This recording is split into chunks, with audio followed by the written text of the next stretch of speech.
Hello everyone and welcome back once more to Anime Yay or Nay. I am the Outback Al. I'm Hot for Justice. I'm Yin&Jung. I'm Chibi Noob. I'm Envy Jitters. I'm CheerandCosplay. And I'm Kozi. And God, it's been so long to get to this week, but we are here. It is now time for the Live Action American Anime Adaptation Awards. The LAAs, if you will. Oh, how many weeks have we been sitting here watching shitty movies? Various ways to describe these movies, but yeah, shitty movies. We did 9 weeks total plus Death Note last year, so 10. Well, I think it's total. 8 weeks because we kind of split up because there was that 1 week we did Jujutsu Kaisen. But yeah, about 8 weeks of this stuff, plus the ordeal of Death Note to begin with, and yeah, it feels good. It's the end of the road. How's everybody feeling? Good. Relieved. Like I don't ever want to see another American adaptation ever again. Yeah. Wow. Happy to be done. I just want to put this behind me. Glad to be at the end. Yeah. Okay. A lot of sentiments and a lot of feelings. Very valid feelings here. I'm feeling the energy in the room or the Discord server, whatever this is being recorded on. Yeah, I don't know. I don't know that we want any other form of introduction, or do we just want to get into some of these categories? Do the categories. I think the categories. Okay, so we came up with a number of different categories that we figured. Well, these make sense. These fit. We got some nominees for them. I think at the end we're gonna tell all of our rankings for these movies, like from 1 to 9, because there was only 9 of them, and then we'll figure out the aggregate score that they'll all have.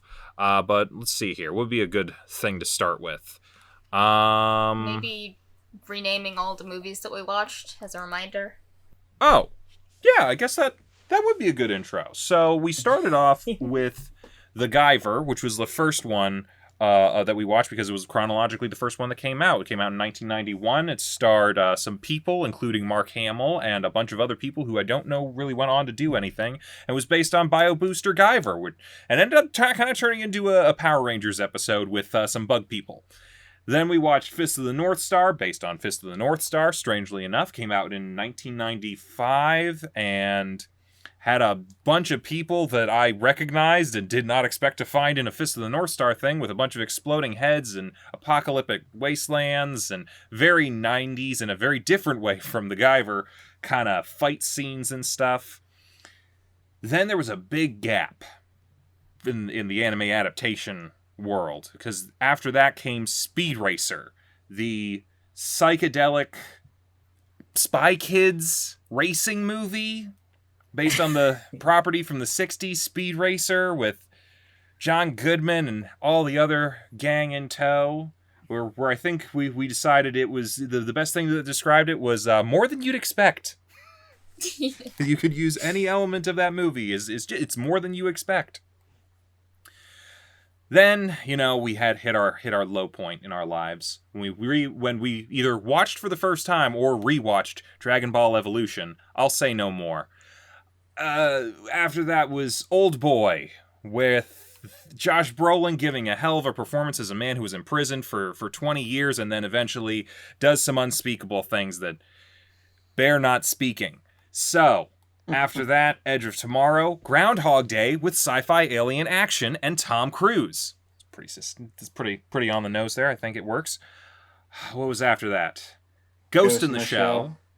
Ghost in the Shell, which was RoboCop with a Ghost in the Shell outer shell, starring Scarlett Johansson and a couple other people we actually recognized, weirdly enough.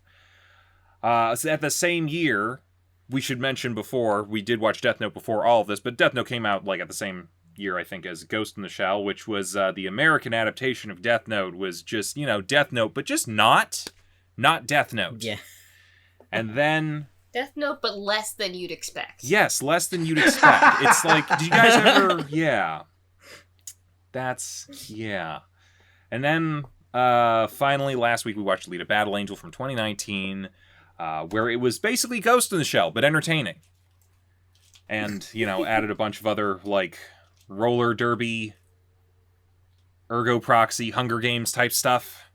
Interesting watch.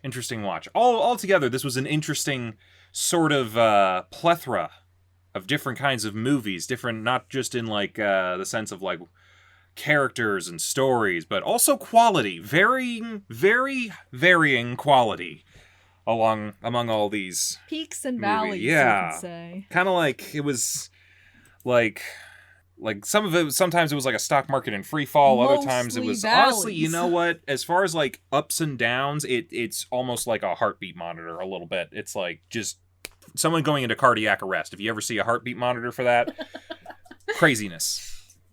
Anyway, any other things to say before we get started on this proper? Okay.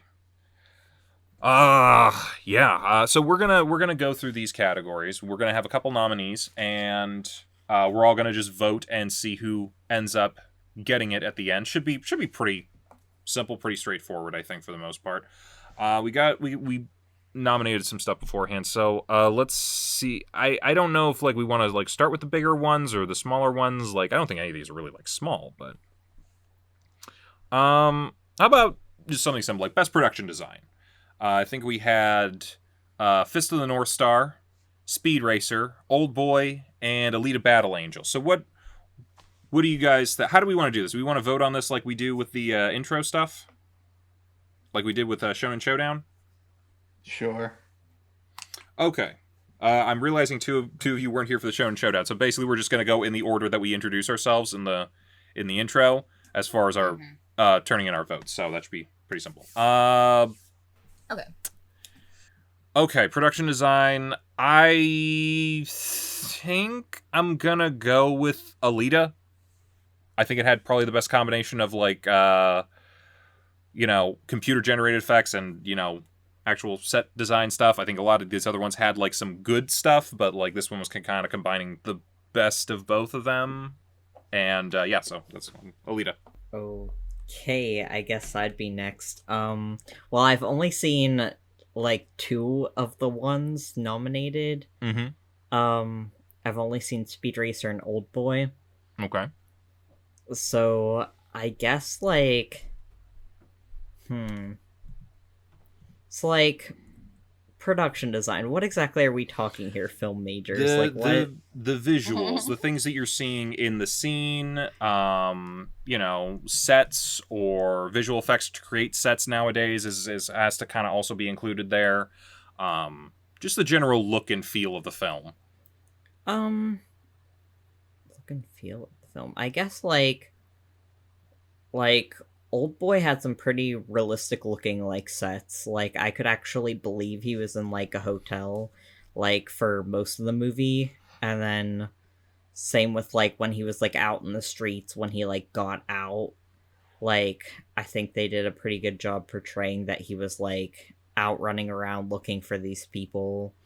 So I guess I'll go with Old Boy. Speed Racer was kind of like all over the place with their sets, so Okay. All right. I'm going to go with Alita as well.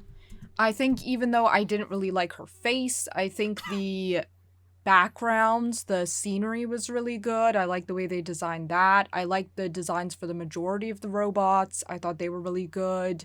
And I think all of that was done really well.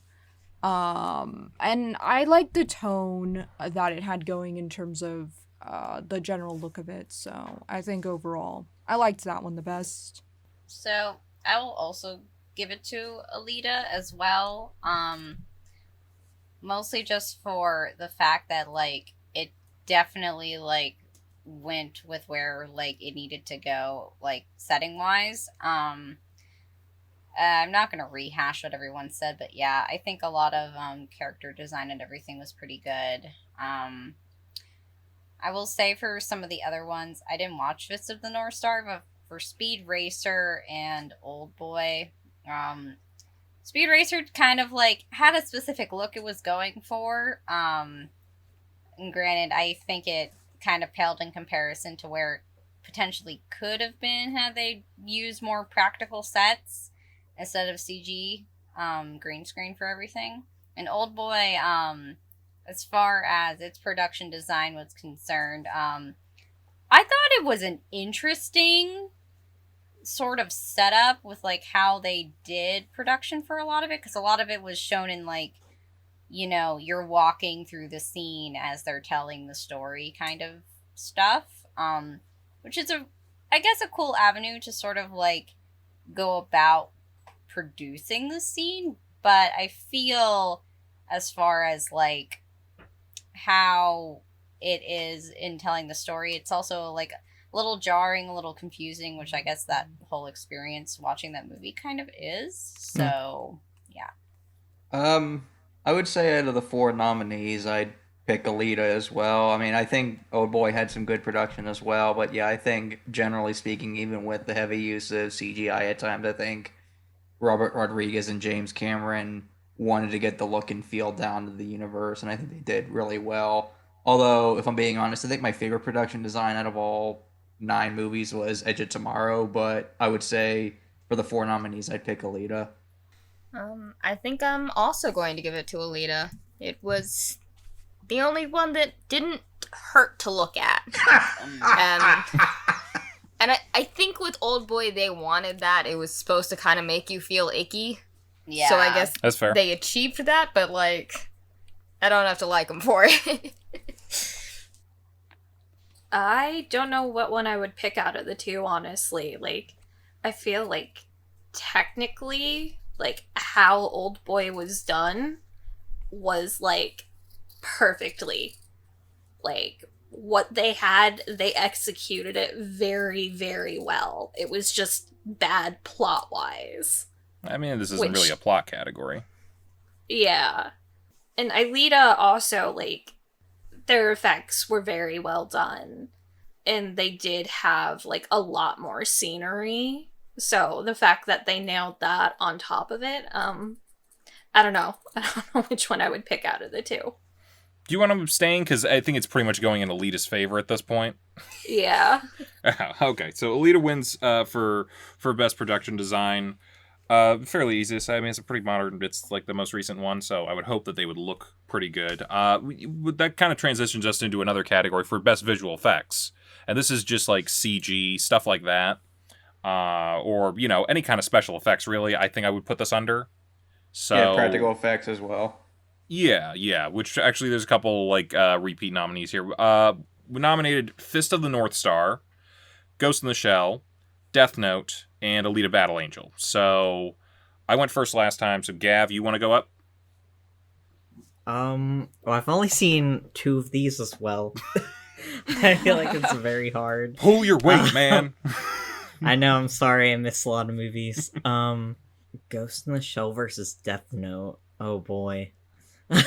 I don't know, like, see, visual effects, like, are we going with, like, including, like, you know, like, Willem Dafoe's, like... Yeah, he's not Ryuk. There. He's the only visual effect. He's most of the visual. I mean, I think there were some other things, like some of the death scenes also included in, like, a number of, like, CG type things. Yeah. Because, like... He is the big one, though. Yeah. I feel like... Yeah, I'm just gonna pull up another picture, like, while I'm talking about this, just so I can, like, look at him again, because he was pretty good. He was, like, the best part of that movie, I want to say. Absolutely. Yeah. Other than the scream. Yeah, other than the scream. You know, he was pretty good. I don't know, like... Do you want us to skip you for now? Can always come back. Yeah, skip me for now. Okay, next. All right. Me? No, it's no, Yin. you. I'm too used to people not being here. Hey, I'm here a lot. You are I know here a you're lot. here a I'm lot. present. We're too used to being hot for justice. Everyone is hot Yeah. for justice. That's true. I'm usually hot for justice. No. So I'm a little bit torn between Ghost in the Shell and Alita. I think their visual effects for me are about on par. I might go a little in the direction of Ghost in the Shell, if we're talking about how the effects are done, Versus just how they're because- thought up, or what? What do you mean? because I think the designs of Alita sometimes I liked more, but the execution of Ghost in the Shell sometimes I liked more. So if we're talking about visual effects, I might go with Ghost in the Shell. Since this isn't production design. Okay. So I think I'll go with that one, though I did like the way Ryuk looked in Death Note. I think I'll give it to Ghost in the Shell. Okay. So the thing is like, because I'm trying to judge like visual effects for these. So Maybe we should call it special effects as opposed to visual. Yeah. Well, so I guess my whole thing is like Alita with like the facial stuff. I'm like, kind of okay in some parts, also not okay in other parts. So that knocks it down a few points. Ghost in the Shell, I thought like, as far as the visual effects were concerned, were pretty damn good. Like, we can knock it all we want for like other things, but I will say, as far as like visually and aesthetically, it's very, very good. Death Note, honestly, I do love Willem Dafoe's Ryuk. That was honestly pretty good, and for a Netflix budget, I would say that's, not bad as far as like CG is concerned. Skip me. Will come back to me maybe later if needed. Okay. I can't decide. For me, I'm going to go with Ghost in the Shell. I think Alita has a lot of creative effects, but I think in terms of what I thought was executed better, I would say Ghost in the Shell, although it's not nominated, but I also think Edge of Tomorrow would probably be my favorite production-wise. So, I told you could nominate people. well, I don't know why you guys didn't. I forgot, okay. But, yeah, I would pick Ghost in the Shell out of these four. Although, yeah, Ryuk looks good. So I absolutely was not paying attention and did not read the list of nominees until we sat down to record this. But for this one, I think I would have nominated the Guyver. Okay. Those effects, they were gross and hard to look at, but like in a good way. Do we want to do late nominees at this point? Because it seems like I put out the nominees and no one looked at them, and like, so a bunch of choices are not on here. Do we want to add things for the Guyver and Edge of Tomorrow? Yeah, that's fair. We could add them. Might make it more We split. could, but I feel like they each only get one vote. That's what you guys, do you want to do that? You can do that. If not, yeah. Do a write-in. I don't know. Do you have one from these, or do you not want, or do you just want to do the Guyver? Yeah, I'll do Alita. Okay. I did like that one. Okay.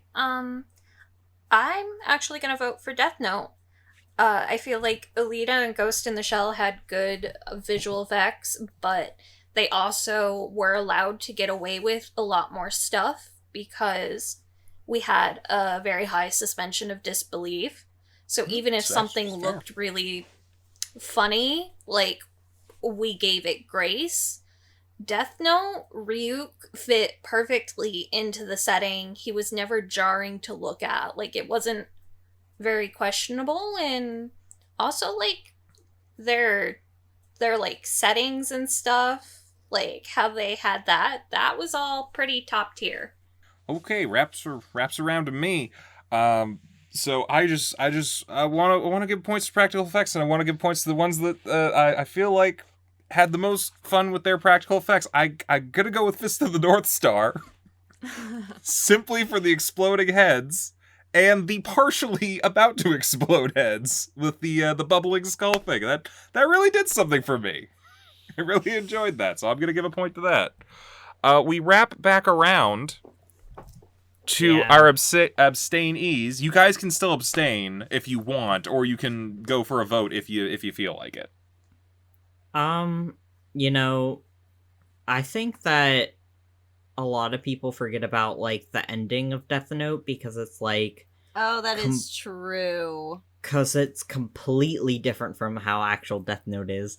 But, like, I think the whole thing with, like, the Ferris wheel...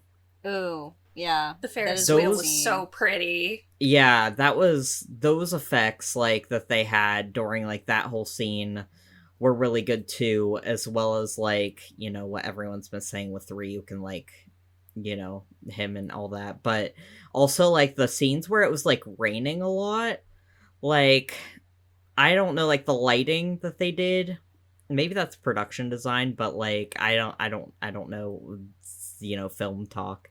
But I don't know, I'm probably gonna go with Death Note. Okay. Chibi? You know, I guess my whole thing is that as far as, like, I guess what the movie that sort of, like, appeals to me more, and I guess maybe it is more production again, I think, for this, but I guess I would also go with Death Note, because I think just somehow some of the scenes are shot in that, while being very, like, mid-2000s teenage movie, are also just, like, I don't know, there's just something about them, I think, that it's, like, sort of off-putting a little bit, I guess I would sort of compare it a little bit to Jennifer's Body. A little bit. Okay. So that's a win for Death Note. I was not expecting that, but hey, Willem Dafoe gets you some points sometimes, I guess.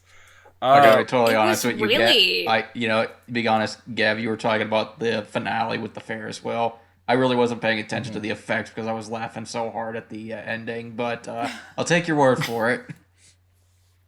Yeah. Death Note was a very well done movie. It just suffered in the plot department. That feels for like every sure. Netflix adaptation is that.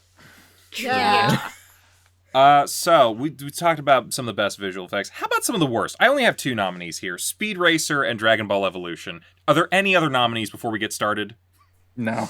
No. These are good. No. But I Okay, have a- cool. I have a question, though. Go for it.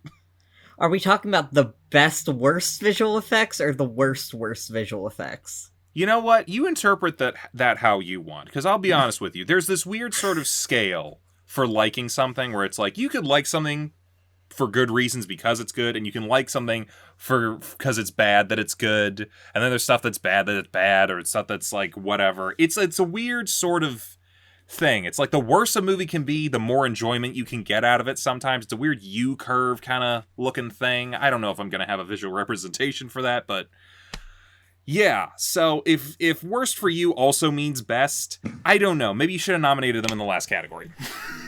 No, I think what I'm going to talk about when it gets to my turn is what had the worst visual effects. Like, Okay. Yeah. So you're first. Oh, I thought I went first last time. No. No. Gav went first That and then was Gav. abstained. Oh, abstained. I guess abstaining counts. Yeah. All right. Yeah, this one's a tough one because I think Speed Racer looks weirder, but I think it fits the film better than how weird Dragon Ball looks. So, I don't know. I feel like the visuals just fit the tone better in Speed Racer, even though they were a lot. So I'm gonna say it was better. So I'm gonna give Dragon Ball worse visual effects. I'm gonna agree and give Dragon Ball worse visual effects. And I will say that in because CGI was shitty and it wasn't purposely shitty. For Speed Racer, like, they're going for a specific aesthetic, and granted, like, it's not the best, but, you know, I don't know. I think for what they're going for, I think it works, despite the fact that they could have used some more practical sets, whereas Dragon Ball just did not look good.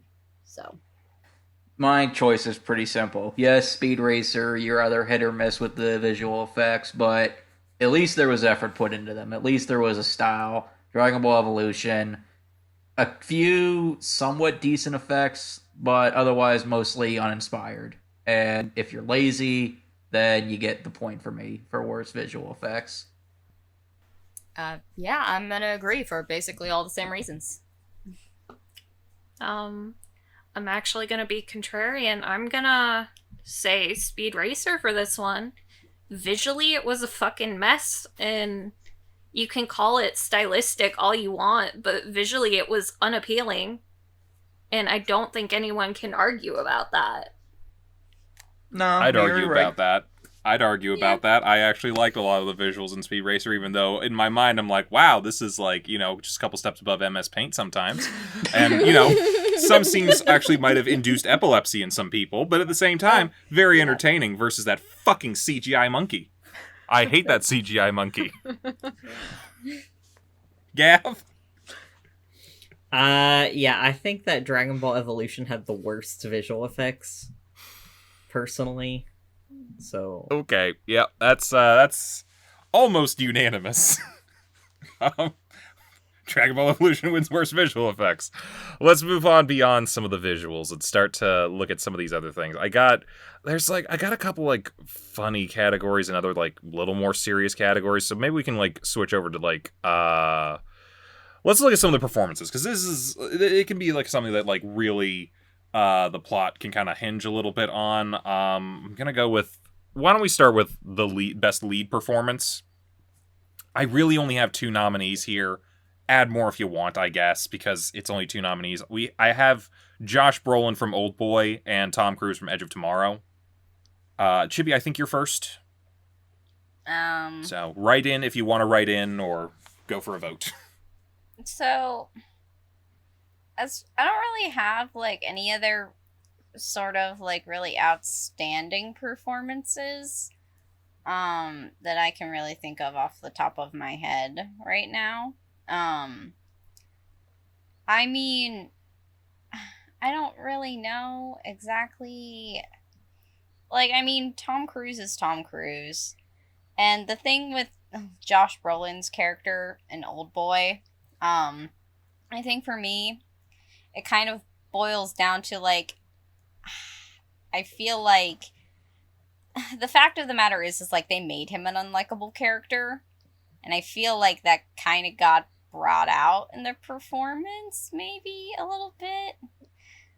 I don't know. I think Tom Cruise just kind of pulled off his role for his role in Edge of Tomorrow. So I think I'll give it to him.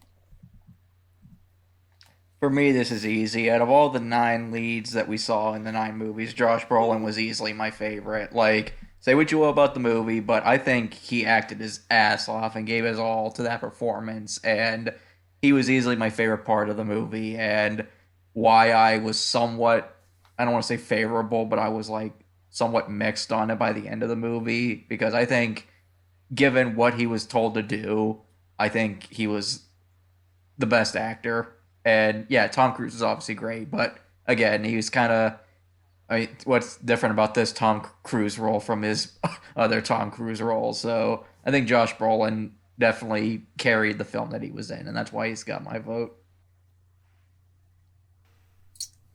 Yeah, Oldboy also has my vote. I have not seen... I've seen, like, maybe 2 Tom Cruise movies, and, like, it still felt like he's being typecasted in this. That's fair. Okay. I'm also gonna go with Josh Brolin. And it's very specifically just for, like, that first 20 minutes of the movie where he's losing his mind. Like, that was so well done. Mm-hmm. It could have just been its own contained story. And it would have been chef's kiss. That's what I said back then, too, so I agree. And I'm in complete agreement with it as well. Yeah, he's got sort of like from an entirely opposite emotional spectrum. This is kind of like Up, like where the first part of the movie is like so freaking good, but like for completely different reasons. you see what I'm saying? And I A little bit. understand, but like this is probably going to be the only context Just goes ever down. where It's the Old Boy only is time. compared to Up. Yeah, but like, you know, they're both sad, I guess. But like at the same time, it's like, you know, I mean, you they feel a both lot. did lose a wife and child. That's true. Well, I mean, you know, Carl never had a child, I guess, but I think she miscarried. she did. Yeah. So I guess he never had a child. But sorry, this is getting dark. But it's Old Boy's dark, and so is that beginning. But it's such a good performance. Got to give him the point. I choked. Sorry. Wow. Wait till you hear my take on Ratatouille. Oh my god. Gav. Oh yeah. I'm gonna abstain because I didn't see Edge of Tomorrow. Okay. I'm gonna give it to Old Boy as well. I think he did really well with the anguish in the beginning and at the end too. And I think all throughout he was pretty solid, whereas Tom Cruise was just Tom Cruise. Yeah. We got to give points to Tom Cruise screaming as he's getting run over, though. Sure, yeah. Pretty fun. But yeah, Josh Brolin's going to carry that day. That was a pretty good thing for him. So, you know, as the usual, we got to go from best to worst. So here are the nominees for worst lead performance in these movies, and there's actually like a couple more of them. So we got Jack Armstrong from The Guyver, Gary Daniels from Fist of the North Star, Justin Chatwin from Dragon Ball Evolution, and Nat Wolff from Death Note. Who's leading us off on this one? I think it's me. Envy. Yeah. Yeah. So I'm torn between Justin Chatwin and Nat Wolff because I think, well, first off, both of them are butcherizations of the characters that they're based off of. But I think, strangely enough, I think Nat Wolff's version of Light is worse than his version of Goku, in my opinion. But at the same time, I think Nat Wolff technically acted better than Justin Chatwin. So I guess if we're just basing it purely on acting and not writing, I'll give worst lead performance to Justin Chatwin. Because with Jack Armstrong and Gary Daniels, it was the 90s. They were mainly chosen for their physicality, especially with Gary Daniels. Like, he just needed to look big and do the physical effects or the physical choreography. And I didn't think Jack Armstrong was terrible in The Guyver. He just was just kind of there. So I'll choose Dragon Ball Evolution, Justin Chatwin for worst lead performance. I think I'm gonna give it to Jack Armstrong in The Guyver, because up until Speed Racer, the only impression I got from all of the movies we had watched was him going Nisky. I can't forgive that. Okay, I'm actually gonna go a little off list here. I would personally give it to Scarlett Johansson for Ghost in the Shell. I don't like her as Major. I did not like her performance in the movie. Like, she is the entire reason I did not want to watch it. Okay. Hang on, I'm just writing that in. For me, Envy, I'm hearing you on Nat Wolff and Justin Chatwin. I kind of get where you're coming from, but at the same time, like, for me sometimes, like, what's the worst thing? Is it to be bad and be memorable? Or is it to be, like, so mediocre that I completely forgot you were in the movie? And I'm going to be real with you, Jack Armstrong was that for me. Him and Gary Daniels are kind of on the same acting level, but at the very least, I remembered watching Gary Daniels do things. And yes, maybe part of that was because I was watching him make people's heads explode. But, yeah, I don't remember Jack Armstrong. I remember The Guyver, which is not Jack Armstrong as far as I'm concerned. It's a guy in a suit. So I'm going to go with Jack Armstrong. Did Jack Armstrong do his own stunts? Like, was that actually him in the suit? I don't know, but to some degree, it's like, would it have mattered? I'm kind of trying to think if he even, like, really fought that many people or did anything while he wasn't in the suit as well, and I can't remember. And if I can't remember, that must have been really bad. I mean, the whole climax of the movie cool, was though. him The suit in the did look suit cool. fighting the giant creatures and the giant spider thing. yeah, but I'm remembering the giant spiders and the suit. I don't know if, and again, I don't know if he did his stunts or not. So if he did, great, but man, he's gotta, like, get some sort of presence of something. Okay. So I was also, like, thinking about how awful Justin and Nat were, but I think that, like, my whole thing is that given the kind of characters, like, they were playing, like, Nat Wolff was just not playing Light Yagami, he's playing some protagonist in a Death Note titled movie. And I think he did a good job playing that, like, scaredy cat protagonist, like, oddly enough. But, like, Justin as Goku, like, I'm sorry, but no. So I'm gonna have to say worst lead performance, Justin Chatwin. You didn't like him sliding by his hair across the roof of the car? Funny moment. Hilarious. Or the scene where he's in the classroom and he's having a fucking orgasm, imagining Chi-Chi. You know what? That's more of a direction thing more than anything else, I think. Yeah, there were a lot of problems. Yeah, I can definitely see the arguments with those two because they both sucked.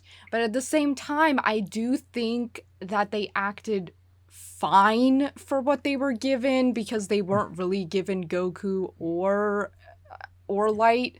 So I was like, okay, they're pretty cheesy and bad, but not to the same extent as the Major, because in my opinion, I kind of agree with Kozi, where it's like, I feel like they were trying to make the Major, but she was so terribly miscast as the Major that I feel like for the character they were going for, she did the worst.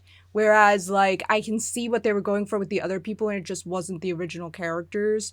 And, like, I hear you guys with Jack Armstrong, but he was just largely forgettable to me. And so Scarlett Johansson stands out as one of the worst things about Ghost in the Shell for me, so I'm gonna give it to her. Chibi, can I just ask you something real quick before you before you go for this? We currently have a three-way tie going between Jack Armstrong, Justin Chatwin, and Scarlett Johansson. So were you maybe gonna go with Gary Daniels or Nat Wolff? Because if so, no, okay, all right, so this will be fine. Trust me, I actually was gonna. If Kozi wasn't going to have brought it up, I was going to have brought up Scarlett Johansson. Okay. Because I also think, like, she was basically just playing Black Widow. In this movie. So I was just kind of like, yeah, no, not feeling it. Alrighty then. She killed that movie. Yeah. She really did. It wasn't alive when it got there. Its ghost was not in the shell. But so yeah, Scarlett Johansson, worst lead performance for a American anime adaptation. You can join. You beat Dragon Ball Evolution. That's Scarlett Johansson. If by some reason you see this, you can come on the podcast and accept your award like Halle Berry did at She's not watching jack shit. At Halle Berry. No. I'm making a joke. We average 18 viewers. Are you kidding me? I'm being facetious. One of them is Scarlett Johansson, and weirdly enough, the other one, Jack Armstrong. It's like, what's he up to nowadays? Justin Chatwin's got I'm work. both on. Does he have work? I don't know. No. He was. Maybe in, he's also he watching. was. I looked up his filmography. His most famous role, other than that movie, was in the 2005 World of Worlds. Oh, right. He was Tom Cruise's son. Oh, hey, another connection there. Okay, so yeah, so the leads in these, for the most part, have not been great. We had a lot more bad nominees than good nominees, even some write-ins, which I'd like to point out, if we ever do something like this again, make sure you check the categories before we do this. So at least on our end, Discord didn't notify us that you'd sent the message. That's an issue with Discord then. That's unfortunate. But you know what we had a plethora of? That away. Yeah. You know what we had a plethora of? Supporting performances that were actually pretty decent. So we got a couple nominees, and again, if there's more, write them in. But here's the ones that I had come up with for the most part. We have Chris Penn, or Explodey Heady Guy, from Fist of the North Star. Elizabeth Olsen from Old Boy. Bill Paxton from Edge of Tomorrow. Willem Dafoe / Jason Lyles for Death Note, because one was the voice and one was the in-person motion capture. Lakeith Stanfield as L from Death Note, and Christoph Waltz from Alita Battle Angel. So, Okay. who's going first? Is it Cece? I believe it's me, yeah. Bill Paxton, was he the, He was the drill Drill sergeant. sergeant. Yeah. sergeant? Okay. I think I'm going to give it to him. I really enjoyed his performance in Edge of Tomorrow. I almost wrote in Mark Hamill, but yeah, I think I'm going to give it to Bill Paxton. You know what? I think I would give it to Chris Penn. He was the most enjoyable part of Fist of the North Star for me. And, you know, he made it bearable, and he really sold his role there. Oh, my turn, right. I'm really trying to think. I'm actually having some trouble with this, because I actually think, like, there's a number... Like, these are actually some pretty good ones in here. Yeah. Chris Penn was definitely the best part of Fist of the North Star, without a doubt. Willem Dafoe was also the best part of Death Note. And, like, you know, I guess I kind of discounts Lakeith Stanfield, but... Like, it's one of those things where it's like your performance is kind of, like, elevated above what you're working with a little bit. That being said, and, you know, we can also, like, mention some of the other people in here. Elizabeth Olsen did well, and everybody else. But I think I'm going to also go with Chris Penn. Because, like, at the very least, Willem Dafoe, I think, had something to model off of if he, like, did some research on, like, the character. Unlike what the writers did. And... I don't think Chris Penn had anything to work with. It was just, here, you're an explode head guy. It's like, okay, Also- I'm just going to have to go with my gut on this and go for it. And so I think I'm going to... What's up? I would like to point out, William Dafoe is, like, an A-list actor. Chris True. Penn is not. No. But, you know. But yeah, I got to give it to Chris Penn, because Watch. he left it all on the court. And I got to give him points for that. Yeah, I don't know. Because, again, out of all of these, I've only seen, like, 2 of these movies. So you're the I don't average know. Oscar viewer. Yeah, I guess so. I don't know, like, I really liked Elizabeth Olsen in Oldboy. Like, I think that, like, she did a good job, but I also really like Willem Dafoe. And Lakeith Stanfield as L, right? Yeah. Yes. Yeah, he does a good job as well. I almost wanted to nominate Mia, because even though she's a terrible Misa, I think her performance was good. But Yeah. in the back of my mind, I was like, this is a fucking terrible Misa. Yeah. Yeah. I might give it to Lakeith Stanfield, to be honest. Because, like, you know, he did L in, like, a way that I feel like not... Like, I mean, he was still, like, a detective, and there was that much, like, and he still, like, had his, like, quirky L stuff, like, with the liking sweets. And, At like, least- holding things with 2 fingers. Yeah. And I don't know, I just feel like, he did a very good job, especially because he's not, like, what you would expect, like, L to, like, look like, you know, from, like, the anime, versus, like, the actor they picked is, like, completely, like, different, but, like, he, like, honestly made that not matter at all whatsoever. Like, I think he went, like, above and beyond to kind of be like, hey, like, casting, like, in race doesn't matter in, like, movies, and, like, so, you know, he was just really awesome. Yeah, this is a difficult one for me because I am kind of torn between Willem Dafoe, Lakeith Stanfield, and Christoph Waltz. I actually really liked. He was one of my favorite parts about Alita Battle Angel. So I'm mixed on those 3. I'm gonna give it to Willem Dafoe, but only by an inch. I think the other 2 were really good as well. No love for Jason Lyles? Oh yeah, him too. There was technically 2 people in this performance. It's like the Two, whole two. James Earl Jones, David Prowse situation where it's like, it's like Yeah. you associate Yeah. Vader with James Earl Jones, but not. Well, not everybody can be Andy Serkis and do both. Yeah. So Yeah. So I'm gonna say I am torn between Willem Dafoe, Jason Miles, and Lakeith Stanfield. As you know, and for people who have watched the Death Note episode for the podcast, I generally really, really liked their performances a lot. Like, Willem Dafoe, voice acting was great. All the motion capture for Ryuk's character was great. Lakeith Stanfield was just a very outstanding L. Even for like that one moment, like towards the end of the movie, I'm like, you know what, for what this movie is, and like the direction they're taking with this character, like, yeah, no, this is believable. I could see this happening. But yeah, I'm torn. Skip me. I'll come back to it in a bit. okay. I mean, Willem Dafoe. Decide quick, though. I think only Envy's left. Yeah. I mean, obviously, Willem Dafoe was easily my favorite part of Death Note. That being said, I'm actually going to give it to Christoph Waltz. I think that he, again, like Josh Brolin, he acted his ass off and really elevated the material to like a higher level. And I'm a sucker for mentor characters anyway, so I like this performance a lot. Although I wasn't a big fan of his character, but I will give Lakeith Stanfield credit. He did act really well in the movie.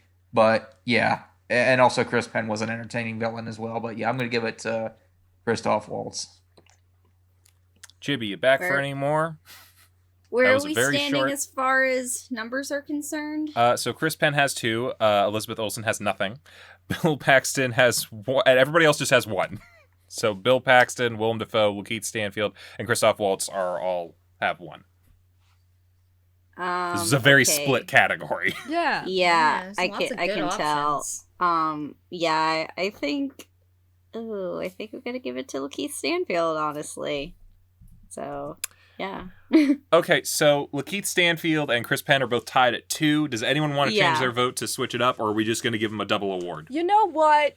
Since I was so torn between Willem Dafoe and Lakeith Stanfield, they're You gonna go- basically even to me, so I'm gonna give it to Lakeith Stanfield as well. Okay, Lakeith Stanfield wins, and that means no one voted for Willem Dafoe. Sad Ryuk noises in the corner. Willem Dafoe. He did not get the apple. I'd He's like very to- sad. I'd like to point out the 2 Marvel actors did not get a vote. I mean, Elizabeth Olsen was just kind of there, if you ask me. Okay. But Yeah, I don't know about her. All right.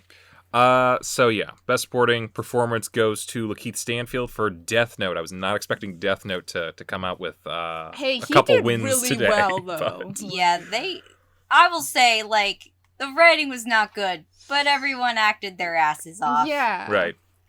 You're right. So we go from best to worst. Worst performance, or worst supporting performance. I have Costas Mandalore from Fist of the North Star. He was the bad guy. June Park as Yamcha from Dragon Ball Evolution. Jamie Chung as Chi-Chi from Dragon Ball Evolution. And Emmy Rossum as Bulma from Dragon Ball Evolution. Oh my god, no. Wow. Any other nominees? I was really like, am I really just putting Dragon Ball Evolution all over this category? I think Kozi No. is up, so... Yeah, so my thing is this feels like a pretty non-vote for me because I feel like the actors for Dragon Ball did an okay job. They just weren't given great material. Including So Yamcha? I'm gonna have And what about Costas? Or, I'm sorry, I'm stepping on you. I'm sorry about that. Ignore everything I just said. No, I am gonna have to go with Costas because I honestly couldn't even tell the difference between him and the lead. that's fair. I thought they were the same person They most of the looked movie. like the same man. Also, the weird tunic thing at the end of the movie, I can't get over. I blame that on production design, but I hear you. I do hear you. Oh, it's me. Oh, fuck. You bring up a good point. You really do. I'm still probably going to go with one of these Dragon Ball Evolution ones, because just, like... They gave you nothing to work with, but you also added nothing to it. Costas was at least, like, kind of weirdly funny at moments, I guess, even if it's still a bad performance. I think I'm going to go with Yamcha. I was gonna go with Bulma. I was gonna go with Bulma too. It just rubs me the wrong way. Yeah. Yeah. You're normally an Emmy Rossum fan. Yeah, but she did weird in this movie. I don't know. Okay. Yeah, I'm also going to give it to Emmy Rossum. Unfortunate. For me, it's but June yeah. Park. Yamcha was completely worthless in that movie. You could have taken him out, and it wouldn't have made any difference. So, yeah.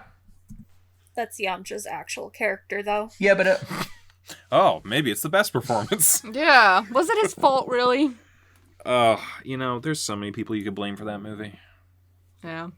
I think I'm also going to give it to him. Like, I have no prior experience with Dragon Ball, so I don't know how well they match their characters are supposed to be, but he felt like nothing. So, June Park and Emmy whenever- Rossum are currently tied. Kozi, you feel like changing your vote at all, or are you sticking with your guns? I am sticking with my guns. I will say, I don't think Emmy Rossum did a bad job. I think we're just not thinking of her as Bulma. But that wouldn't be her fault. Yeah, that's fair. Mm-hmm. Double So are award. we giving a double award? You're both equally terrible. Double award winners, June Park and Emmy Rossum. Yeah, the two people who got together in the series are the worst couple and the worst supporting performances. I thought Bulma gets up with Vegeta. Dude, that's Z. We're talking about Dragon Ball. Oh, so she dumped Yamcha for Vegeta? Wouldn't you? Yeah. Her and Yamcha are, not even really, a couple in Dragon Ball.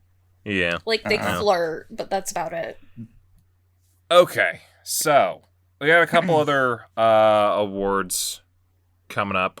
So I kind of think this might be a good time to bring up.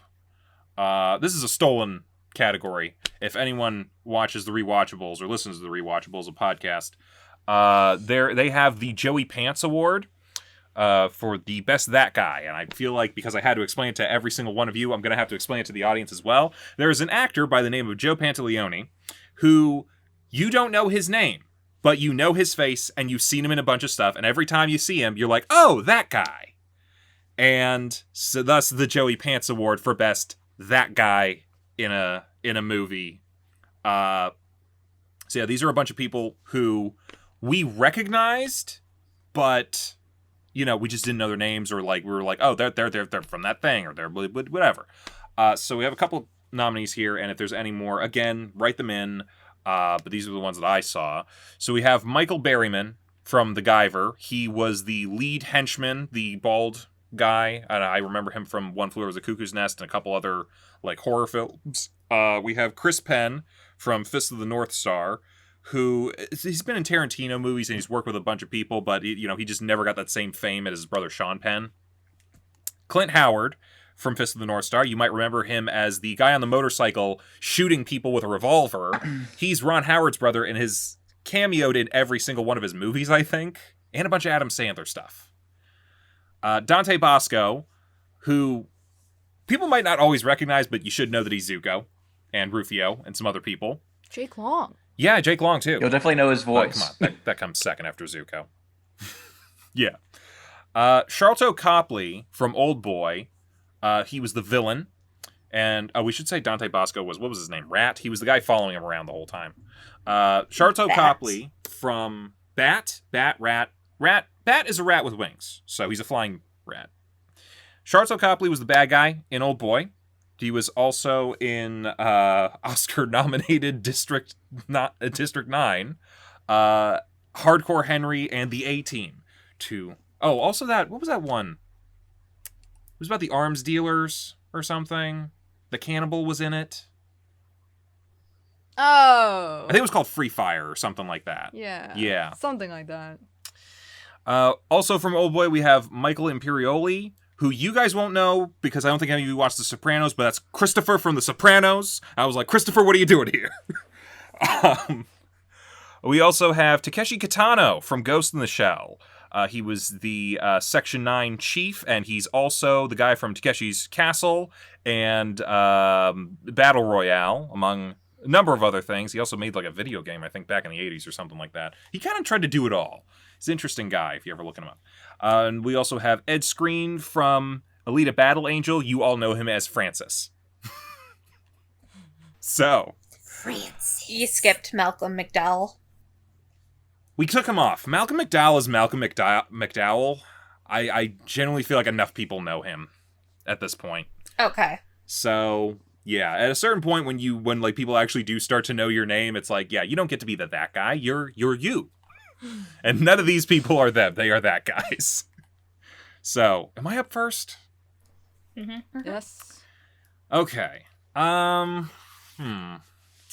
So, this is like, I think for me, I'm gonna go with Michael Imperioli. Because the rest of them, for the most part, I think if you know some films, you might recognize these people. Like, Clint Howard has made his career as a that guy, but at a certain point, I think he did kind of become Clint Howard for people in the know. And you could kind of say the same thing about a number of these other people. Like, I've seen a bunch of Chris Penn in a bunch of movies, so at this point I know him as Chris Penn in that. I know not everybody does, but it does that for me.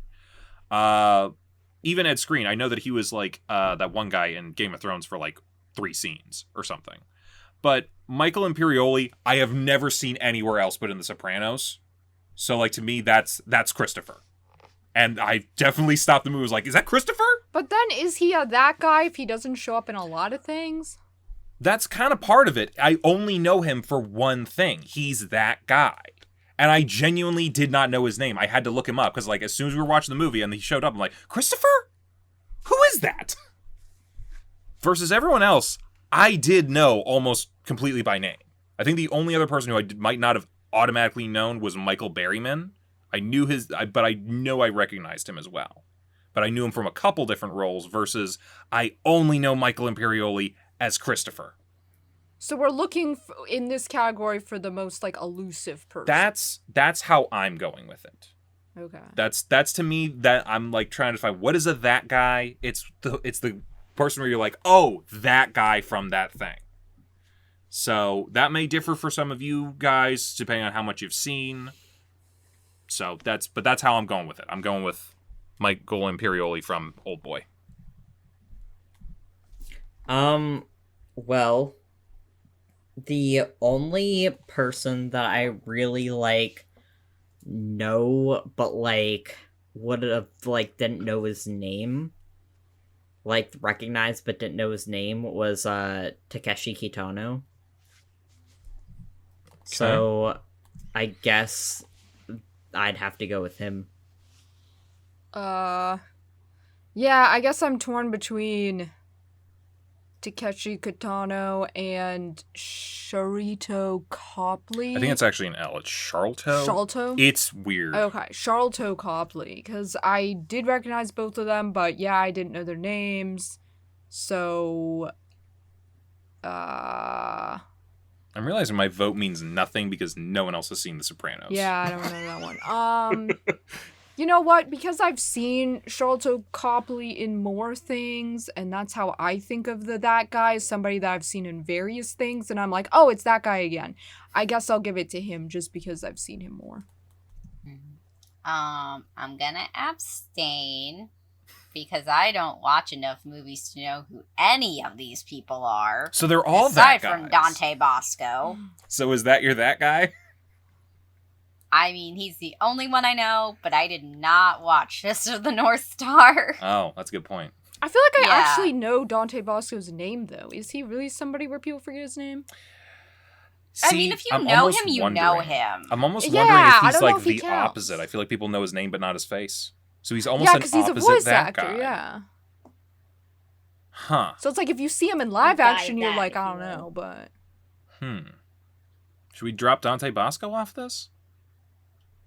I feel Chibi bad. gets no vote. I feel bad removing Dante Bosco from anything.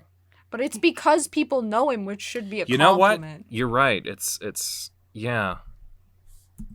That's why Rami Malek didn't make it on here. Yeah, That's true. people know him too well now, and he's a really good actor too. So Yeah. good for him. So after Chibi, who's next? Hit me. I'm also like Chibi. I don't watch a lot of movies or TV shows, so pretty much everybody except Dante Bosco and Takeshi Kitano, I did not know them at all and anything. I'm gonna give my vote to Ed Skrin. Is that how you pronounce Screen. Because basically my thought process was, oh hey, that was Francis from Deadpool. It's that guy, but I never looked up his actual name, so I guess that counts. Yeah, so I see the that guy category more like how Yin described it, like a face in the background of everything that you start to recognize, not just like a guy from one thing. Because the only person I recognized on this list was Ed Skrein. Screen. I can't unsay it. Screen. Ed Skrein was Francis Ajax, the guy who named himself after this show. And like, I think for that, it's not like, oh, it's that guy. It's more like, oh, I wasn't expecting an actor from a different movie to be in this, which I don't think is really a category. So I'm gonna abstain. Okay. I was gonna give it to Malcolm McDowell when he was still on the list because, like, I see him everywhere. But I guess I would then go with Chris Penn because he was immediately someone I could clock in and be like, oh, I've seen him a bunch and I may have just been thinking of Sean Penn, but I immediately clocked him as, like, I know him from somewhere. That is that guy. Okay, we had 2 abstainees, right? Yeah, we're so mixed. Yeah. on Okay, this. so we have like a 5-way tie right now. Everybody picks someone different. Yeah, so let's... Anyway, no, Okay. I will not pick another person because I do Okay. not know any of these Can people. I just... My person was never going to get this, so I might as well take my vote away, because no one's ever watched The Sopranos. So... Be the tiebreaker.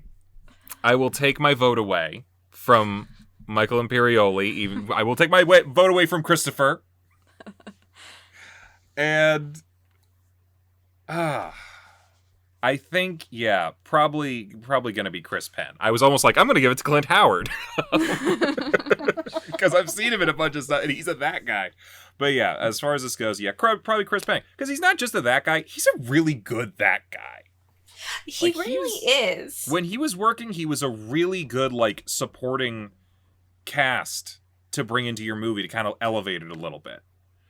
Like, I'm really trying to think if I've seen him in a bad performance. He honestly probably should have had a better career than he did. He's kind of like John Goodman. Yeah, but John Goodman's John Goodman. And John Goodman was Yeah. not going to be that guy. So. No, I know. But I'm like, Chris Penn is a really good actor. He just never really got a break. Yeah, and it's honestly kind of a shame. So, yeah. Lived in the shadow of his older brother. Little bit. But If this was like 5 years ago, I would have given it to Rami Malek, but I think now he's grown out yeah. of that guy. He He's- is yeah. just he a absolutely guy. had. Because, like, I think before this, he would have been, that guy from Night at the Museum. Yeah. Night at the Museum, Or- Until Dawn. Until Dawn. Yeah. To be fair, I did not recognize him. But It that was may have very been his short. tragically short screen Yeah. time. Yeah. So, He had like 30 seconds of screen time, if that. Yep. I Yeah. honestly think this conversation does lead us into a very good next category. So, most unintentionally funny moment. in these movies. So we have a couple on here, and you might recognize some of these. So first off, everything David Gale did in The Guyver, he was the bad guy. His performance was so bizarre that I was just like, this guy's unintentionally funny in almost every scene. But he's not in a lot of the movie, so I'm gonna, I didn't want to give him like best supporting cast. The a baby, shoot the baby moment that Clint Howard does in Fist of the North Star.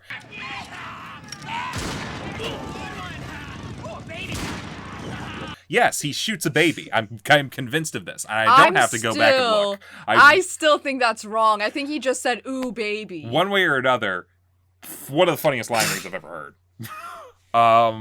Rami Malek showing up and dying within 10 seconds in Old Boy. 39 across, alter ego of Edmond Dantes. Count of Monte Cristo.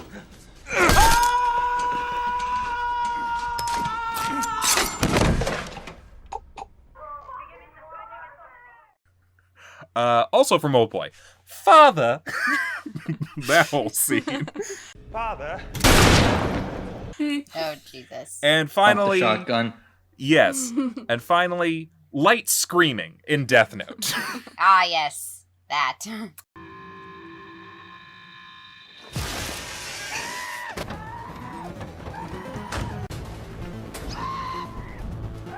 All of these modes, like, I have to assume that the majority of these were not intended to be funny in any way, shape, or form, but ended up being fucking hilarious. So, I think I let off the last category. So, it's Gav. What made you chuckle the most? Out of watching, like, I guess these 3 different scenes, because I haven't seen 2 of these movies, I actually, like, thought the father part of Old Boy was disturbing, and not very funny. But I remember when I watched Death Note, laughing hysterically when Light screamed. So When we watched it the first time, we rewound multiple times. Hilarious. Yeah. So Light screaming it is. All right. Yeah, I definitely had a good chuckle with Rami Malek, and Father had me laughing, but Light screaming, it's gotta win for me too. It was just too hilarious. It made the whole movie for me. Gotta go with it. Yeah, gotta say same. Honestly, my whole thought process with the whole father thing, that I know everyone was fucking dying about it when we were talking about Old Boy, but I'm along the same lines as Gab. I was too disturbed by the whole scene to find it funny, so I will definitely give it to Light screaming, because that was damn hilarious. Okay, I will say, like, my humor's a little dark sometimes, so I found it funny, but... I just compared Old Boy and Up earlier. I'm right there with you. I have a bad sense of humor, sorry. I don't even think it's a bad sense of humor. I think if you were disconnected enough, like, the father caught you off guard and you were laughing, like... I mean, that's maybe... It's so random. It's not even the whole scene. It's just his one line. Yeah, read. It was that line read, man. Father. It just got me. But Light screaming still beats it, so... Yeah, Light screaming. That's just, because, like, I think David Gale was intentionally acting corny or cheesy. I completely forgot about that ooh, a baby line, to tell you the truth. Rami Malek dying, that was just like, he got an easy paycheck. And, Father, yeah, I really, I don't know, it's a stereotypical, over-exaggerated British accent, but I really didn't laugh at it. I was just kind of, like, processing a whole family of incest. That's great. But, yeah, Rami Malek, it's going to be Light screaming. Yeah, that's exhibit number 1 of why that light is different from the source material. Just that fucking pansy-ass screaming.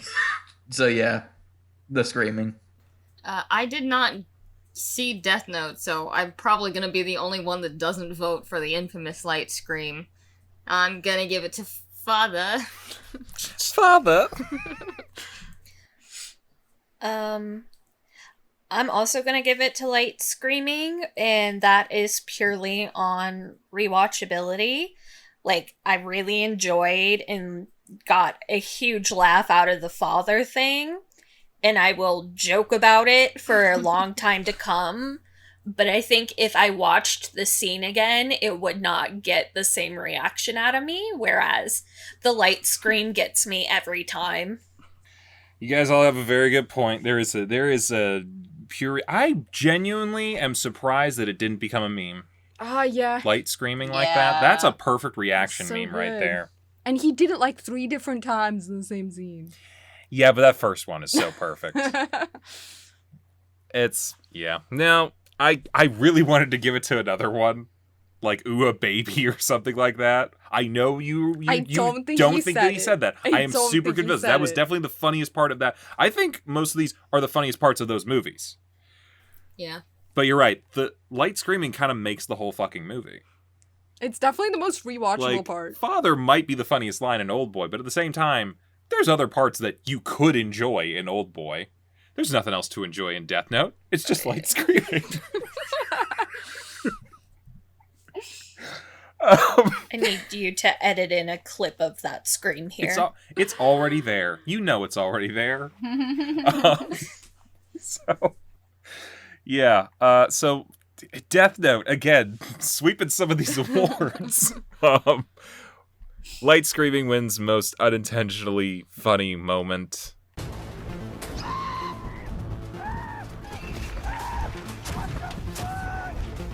Next, we're gonna go with worst scenario to be in.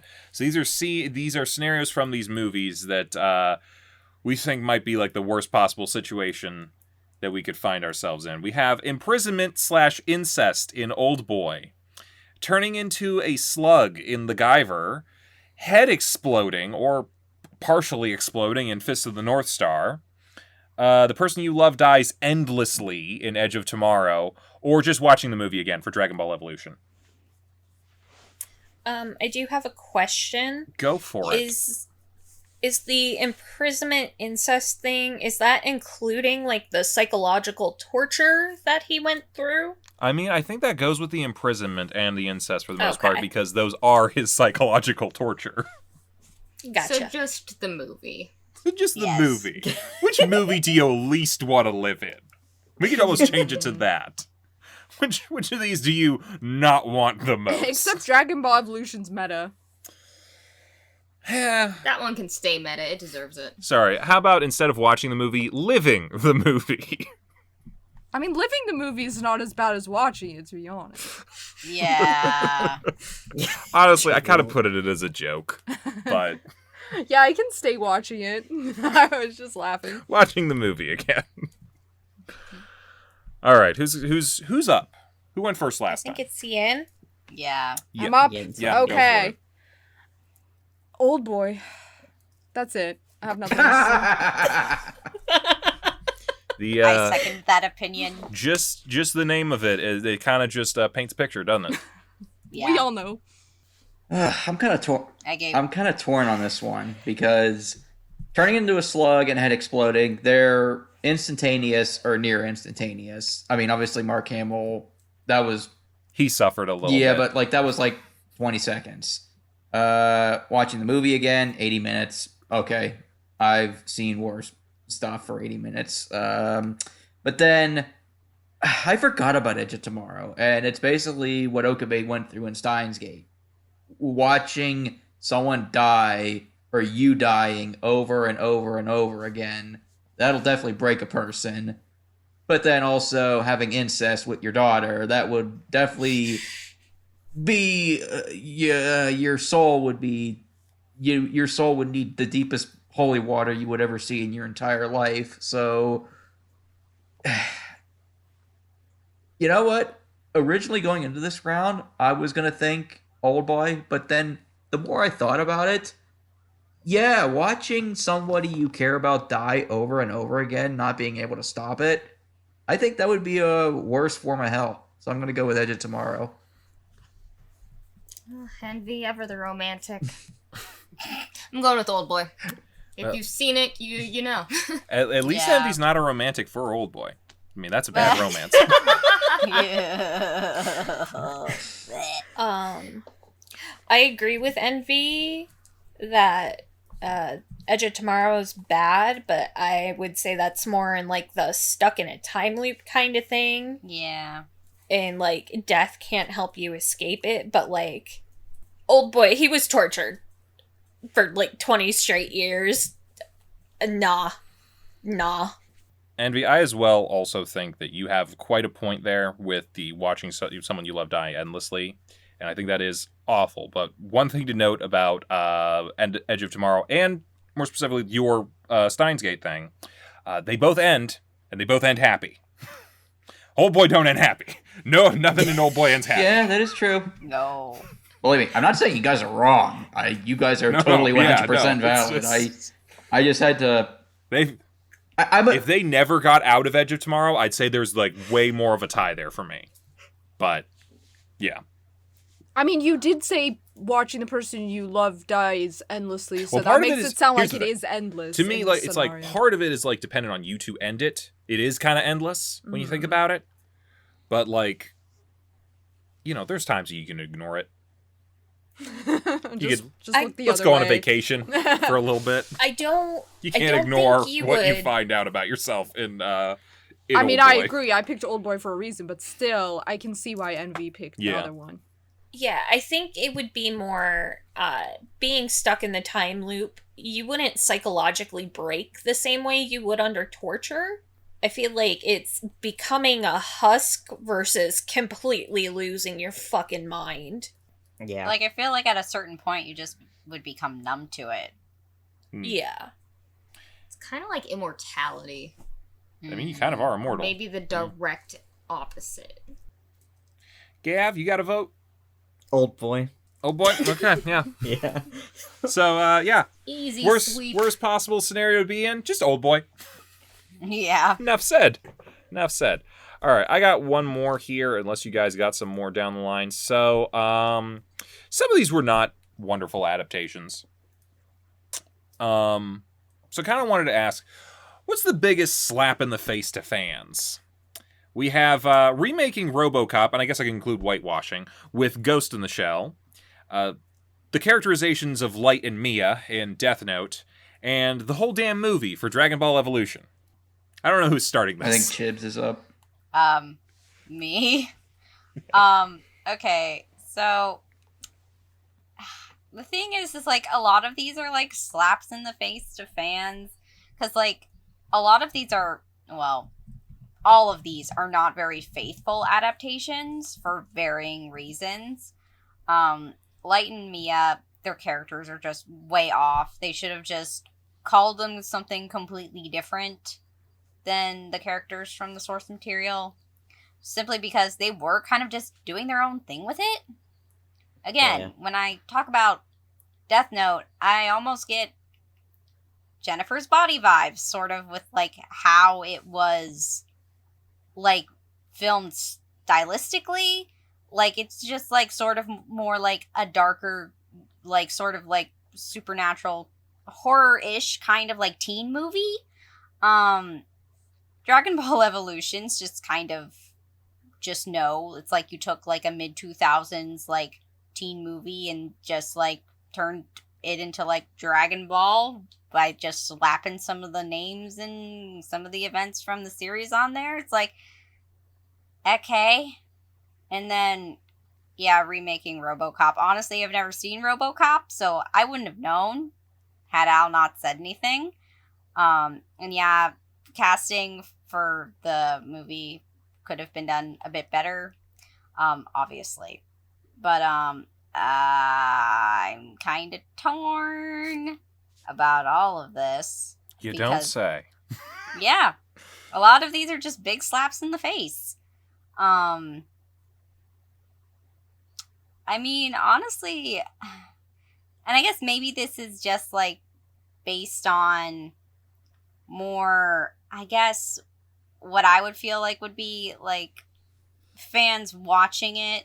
like how their opinions might go.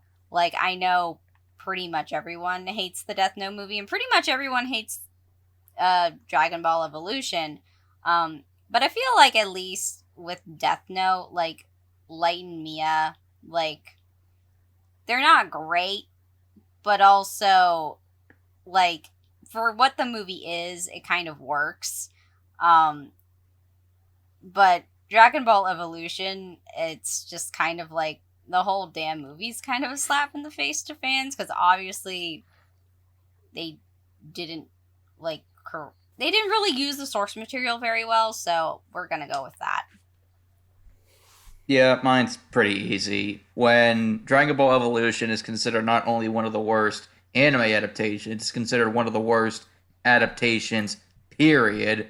I can only think of the Uwe video game movies from the mid-2000s for being even worse adaptations in general. Yeah, Dragon Ball Evolution wins easily. Because at least with Death Note and Ghost in the Shell, they had the somewhat of the same framework of the source material, but Dragon Ball Evolution, yeah, there was basically hardly anything right other than some names and some powers.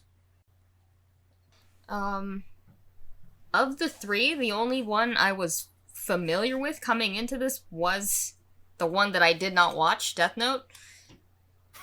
And, like, still, Dragon Ball felt very, very wrong the entire time. I'm gonna say Dragon Ball. You know what? I was actually gonna give it to Dragon Ball, but I think I'm gonna go with Ghost in the Shell, just based on the fact that when Dragon Ball came out, everyone was super excited. It wasn't until we could see the movie that there was kind of like bad press associated with it, because that's when people were like, I didn't like this.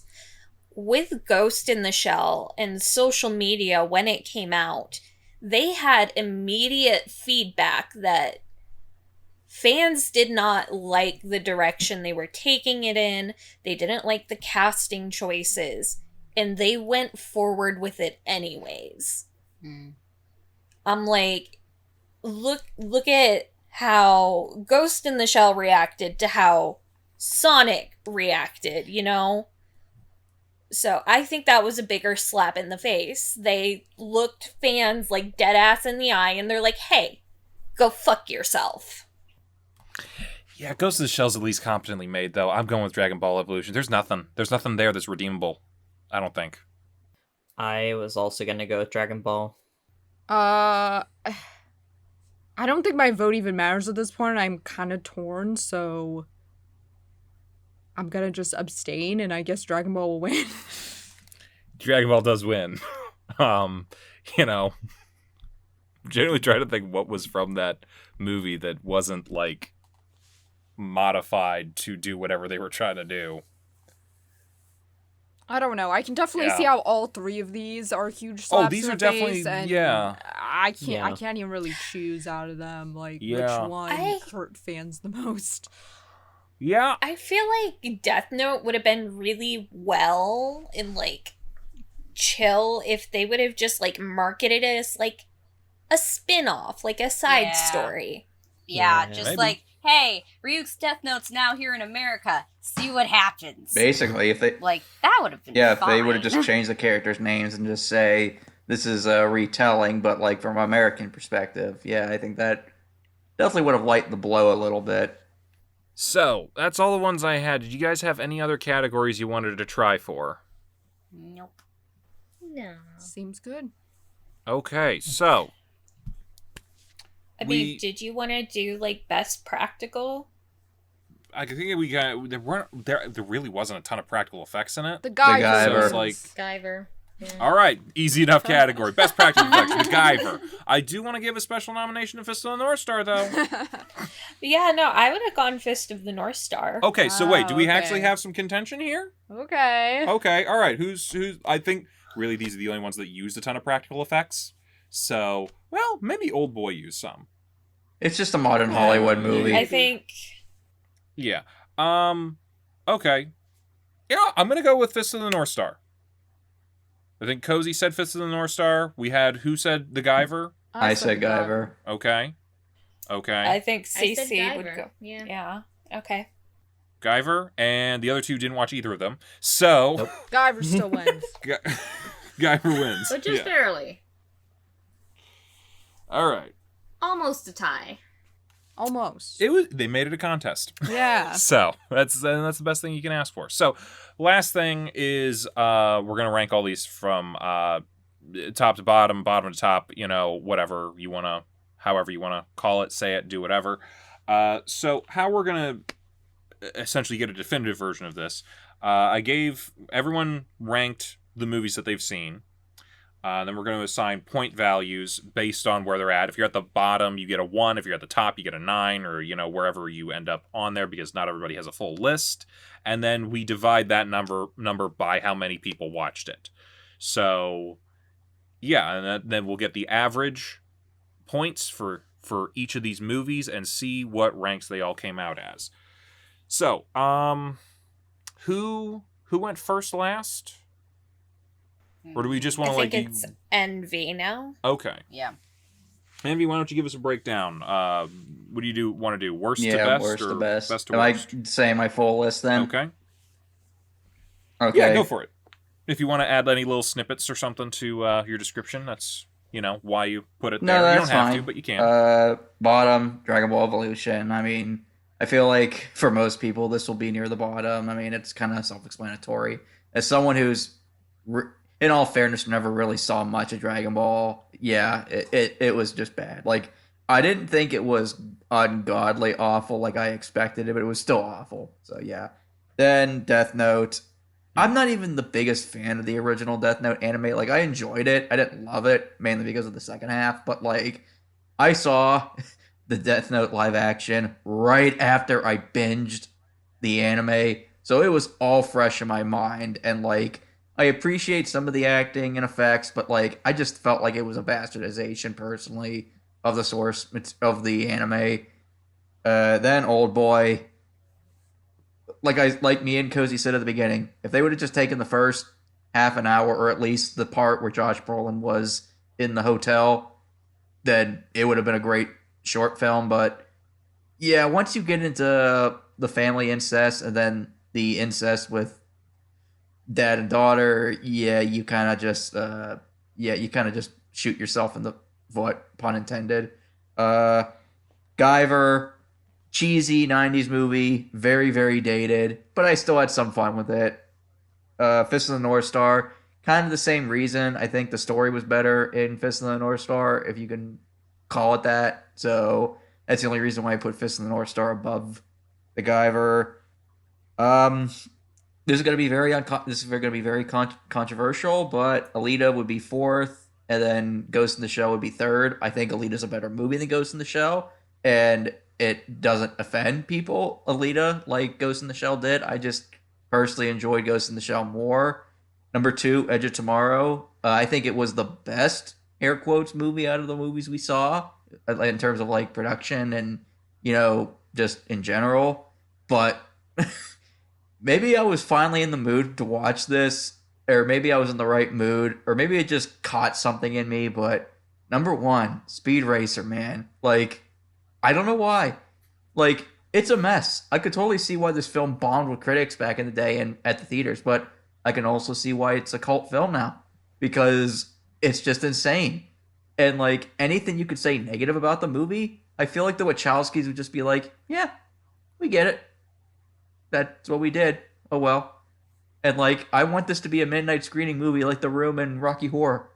Let's get a midnight screening cult for Speed Racer. Let's have a drinking game for Speed Racer. Let's do something with Speed Racer, damn it. We need to give this movie more attention, damn it.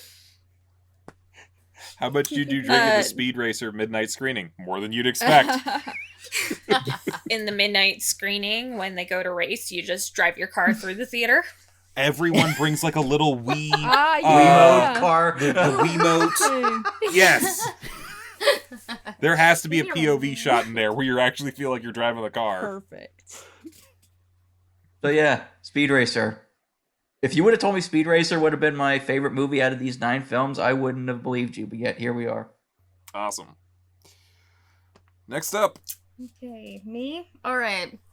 I'm not gonna lie. Al went through and wrote down all the movies and was like, here, put them in order. I moved Speed Racer to number 1, Alita to number 2, and then Edge of Tomorrow was next at 3, but like a struggling 3. And then all the rest, I'm like, it's F tier, I don't care. These can go in any order, it does not matter to me. Do you have, just for the people at home, what are the rest of the things? So at 4, we got Old Boy. 5 is Fist of the North Star. 6 is Ghost in the Shell. 7th is The Guyver. And 8th is Dragon Ball Evolution. Okay. But they're all equally bad to Cece. Oh yeah. They're all tied for number 9. Okay. Mine, going in order of worst to best. Dead last, we of course have Dragon Ball. Just, ugh. As soon as you told us it was on there, and I'm like, fuck, I don't remember enough about this movie. I'm gonna have to rewatch it. I just wanted to die. Then I have Old Boy, obvious reasons. I did see the Korean adaptation, and at least that one was just better done. So it had that, but plot-wise, no.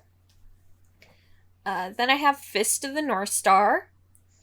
I'm not really one for martial arts movies, but I don't know, something about the 80s aesthetic, like American take on martial arts was just hard to stomach for me.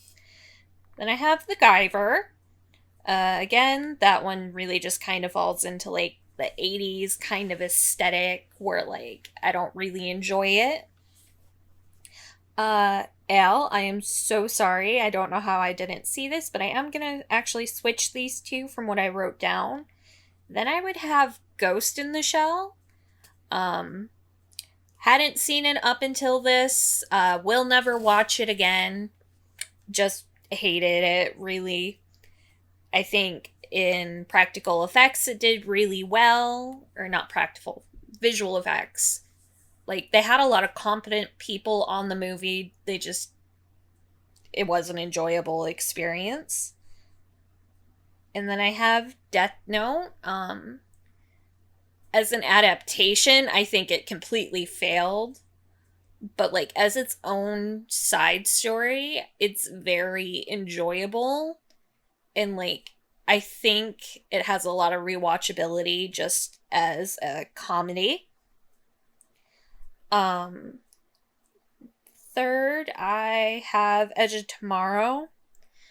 I will say, coming into this, I didn't really like the movie. I thought it was too Michael Bay compared to what the source was. But after, like, talking about it in the podcast the other week, I am more open to it as kind of, like, its own interpretation of the source material, and I think it does work. I still probably wouldn't ever watch it again, but it was okay. Like, it didn't bother me to sit through it. I did enjoy a lot of it.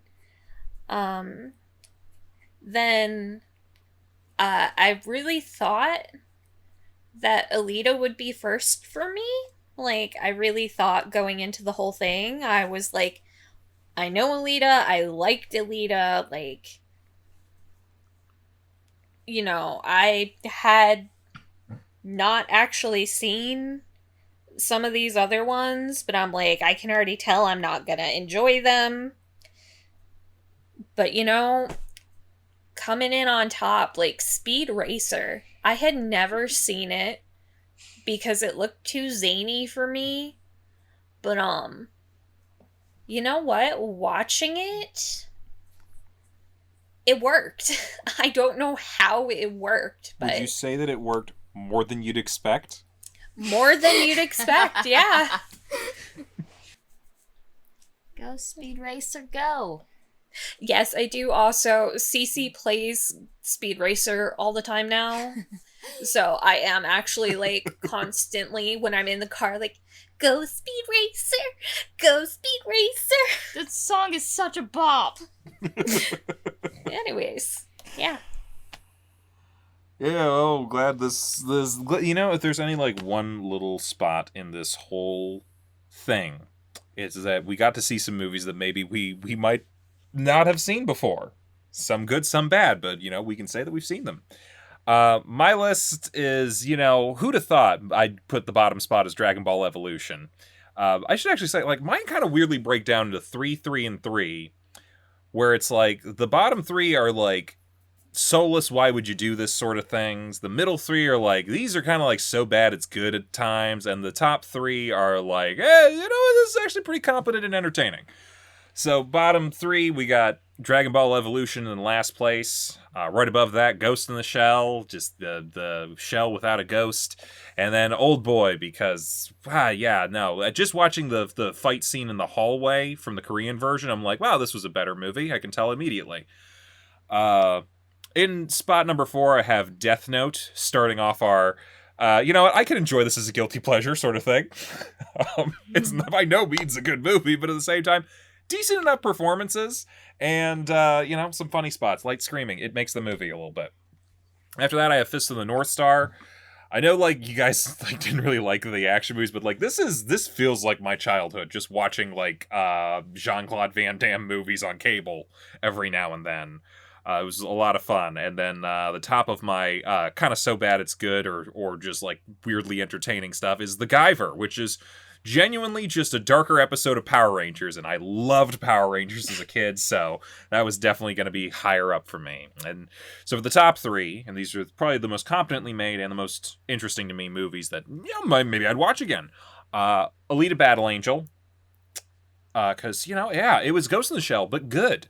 Like, you know, more entertaining. Edge of Tomorrow, it was fun. It was entertaining. I'm a fan of a Groundhog Day story, and you know, I think the whole thing works. And then on top of that, Speed Racer. Who the fuck saw Speed Racer coming? It's growing. You never see you never see Speed Racer coming, and then bam, he's in first place. Weirdly appropriate so far, but gonna be chasing after someone. Yep. I want to watch Speed Racer again. It's the weirdest fucking thing. I ended up enjoying it so much more than I expected. Yeah.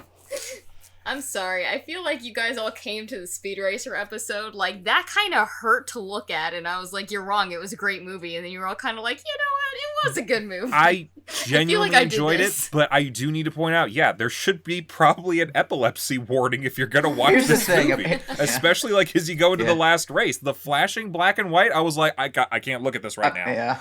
But it was still wildly entertaining. You know those dogs that are like on like the world's ugliest dog competition with like the tongue sticking out and like they're still adorable. There is no ugly dog. No. There are ugly. Speed Racer the movie is that ugly dog because it's visually ugly. Like the special effects are awful, but yet at the same time, that's why I love it. It's like you're doing your best, damn it. Well, I also feel like maybe we, as millennials, are probably falling on nostalgia for like the visual effects. Like that's our childhood visual effect wise. I watched the Spy Kids movies growing up, and I don't look back on those fondly. It is ugly. Yeah, no. I don't think you're right there. I'm like, Spy Kids? Are you saying you guys did not have Spy Kids as like part of your childhood? I love those movies, but I definitely watched. I mean, looking back on those movies, the effects are like still awful. Ugly, you know. Yeah. Well, no, I'm saying like maybe that's why. I'm gonna say this. Here's why I disagree with you.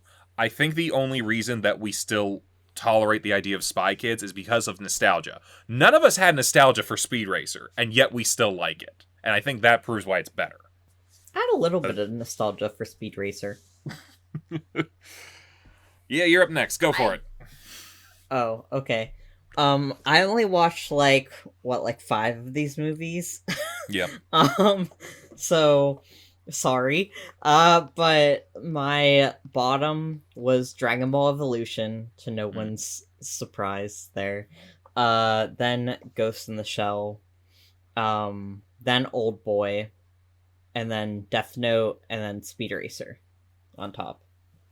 I'm not gonna elaborate for any of those. I feel like y'all did a pretty good job explaining why some of those had positions like higher than others, so but yeah. Alright, so Dragon Ball Evolution at the bottom, as it deserves. The Guyver, I'm gonna put as my next up. I just didn't really enjoy it. I was pretty bored. I thought the visuals were cool, and I really like that style of visuals, to be honest. It did kind of have like a Cronenberg look to it, which I enjoy. But everything else was meh, so I don't really like meh movies.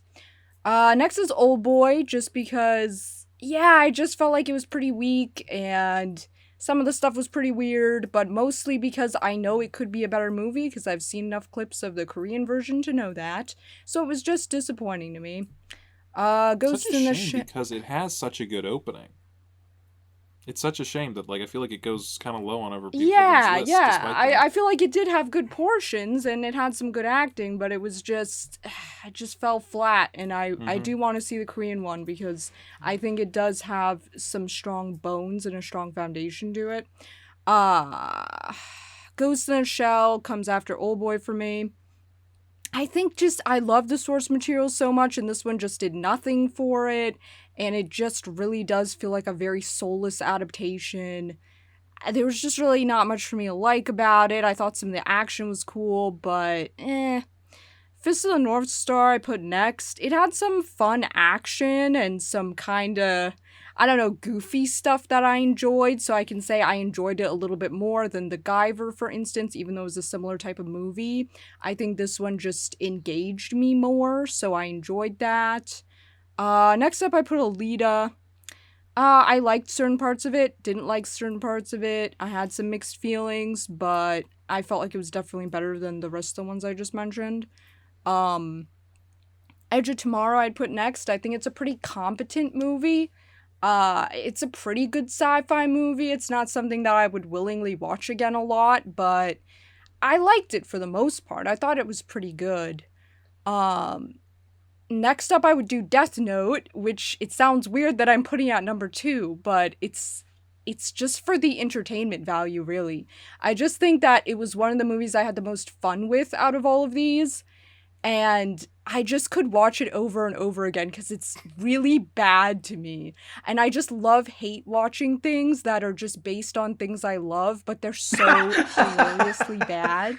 So it's kind of like watching Titans for me. You know what I hate watching Titans? It's that for me. So does that mean you like the last Airbender movie then? That one's not funny enough for me to hate on it. This one had some hilarious moments that made it funny enough. It has to be a balance between, like, you know, Dragon Ball Evolution is just bad. It's not funny bad, but I feel like Death Note hit that right spot of being funny bad. And I don't know how it happens, but certain movies just achieve it. And this one did. So I put it up there. I would totally rewatch it as like a drunk rewatch. And then I got Speed Racer, weirdly enough. I didn't really expect to like it. I didn't like the visuals at all, and I stand by it. Looks ugly as hell. But you know what? I had such a good time. It's another one where it's like, I would actually watch this again. I would say Speed Racer and Death Note are the only two I can say that about out of any of these movies, so that's why they're at the top for me. Speed Racer was a good time. Had lots of fun. Number 1 for Speed Racer. We're gonna have to do a thing about Titans at some point. I'm sorry, it's just, you and it's me, hilariously terrible. Almost me more than anything. I have ranted so hard to you about Titans. I know. We should have recorded it. We should have. Maybe later. Wasn't Titans a TV show, not a movie? It's a TV show. But it's the same sort of, like, we're hate watching. They massacred all of the comic book characters. Everything was terrible, and I just love watching it because it's such a bad adaptation of everything. So if anyone has plans to watch Titans, I'm going to spoil the first episode of season 3 for you, and this tells you exactly how they have no idea what they're doing. So Batman kills the Joker. What? Oh. Yeah. Oh. Yeah. Okay. Yeah. So Basically, that's pretty much what they've been destroys, doing yeah, for 3 seasons. Everything you know about Batman's wrong. He's crazy Steve, but he's also 60s Adam West Batman at the same time. You know what? Save the energy. At this point, we have to just do it. We have to, like, I'm not saying let's rewatch, but let's Just talk from about our memories, what sticks out is the most hilarious stuff. But anyway, Babe, we're not talking about I mean, Titans right now. I remember got a good seeing the memory for trailer garbage. and everyone was Fuck riffing Batman. on Fuck yeah, Batman. fuck Batman. Yeah, that was let's get back on subject. Gab, or Chibi, did you go first or you last? I'm Jeez, last. Okay. So, last on the list, no one is surprised, Dragon Ball Evolution. Then comes Old Boy, which also not really that much of a surprise. Then we got Ghost in the Shell, and then Speed Racer. I think unlike everyone else, I don't know, maybe I enjoyed the performances in this one, and like, yeah, it was really goofy. I think I just didn't find it quite as entertaining, so I think that's why it's just lower on the list.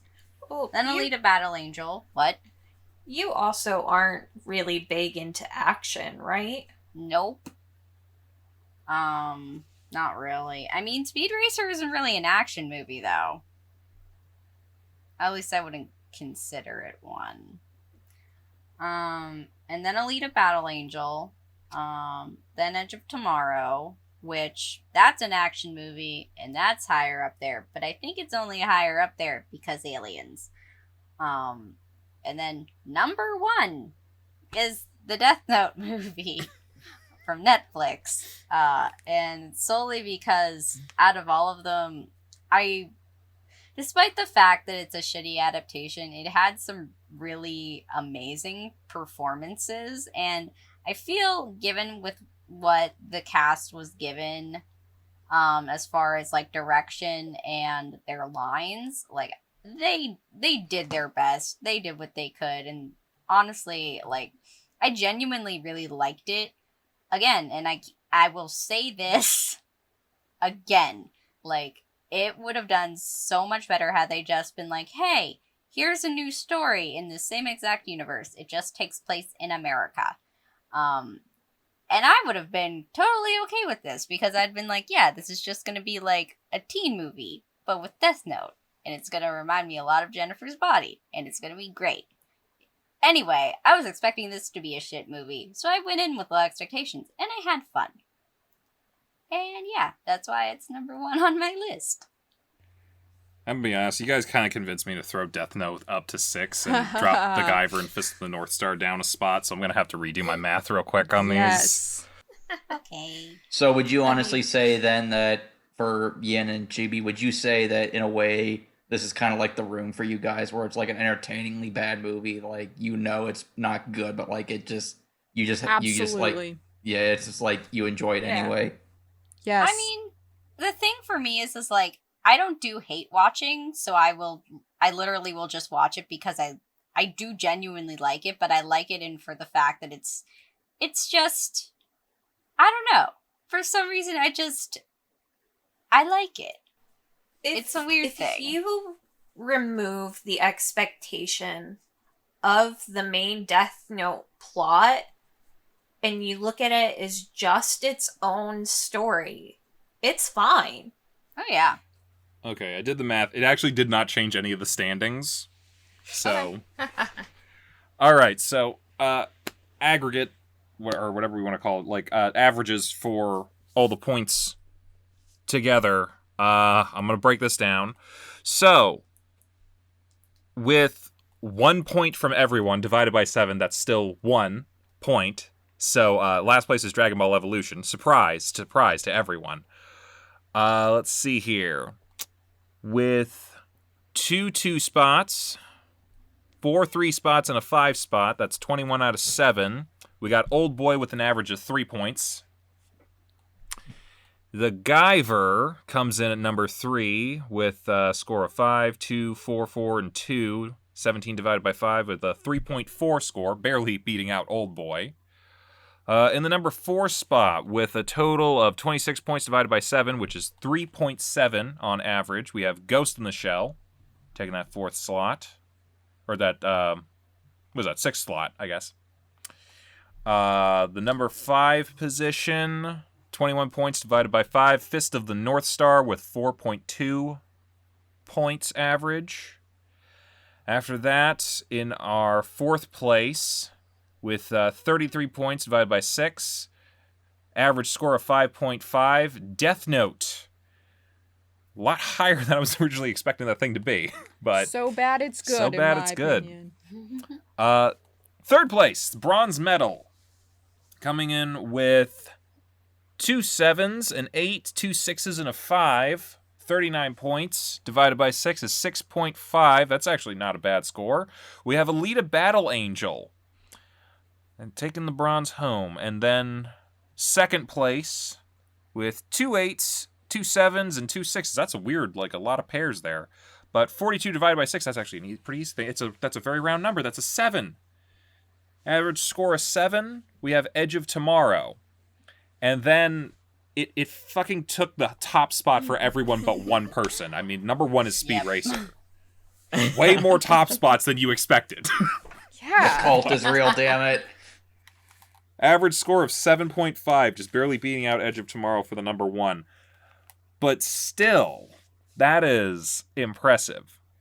Yeah, what are our final thoughts on these? I mean, I would say before this competition even began, I expected either Alita or Edge of Tomorrow to win, just purely on reputation and actual critic consensus.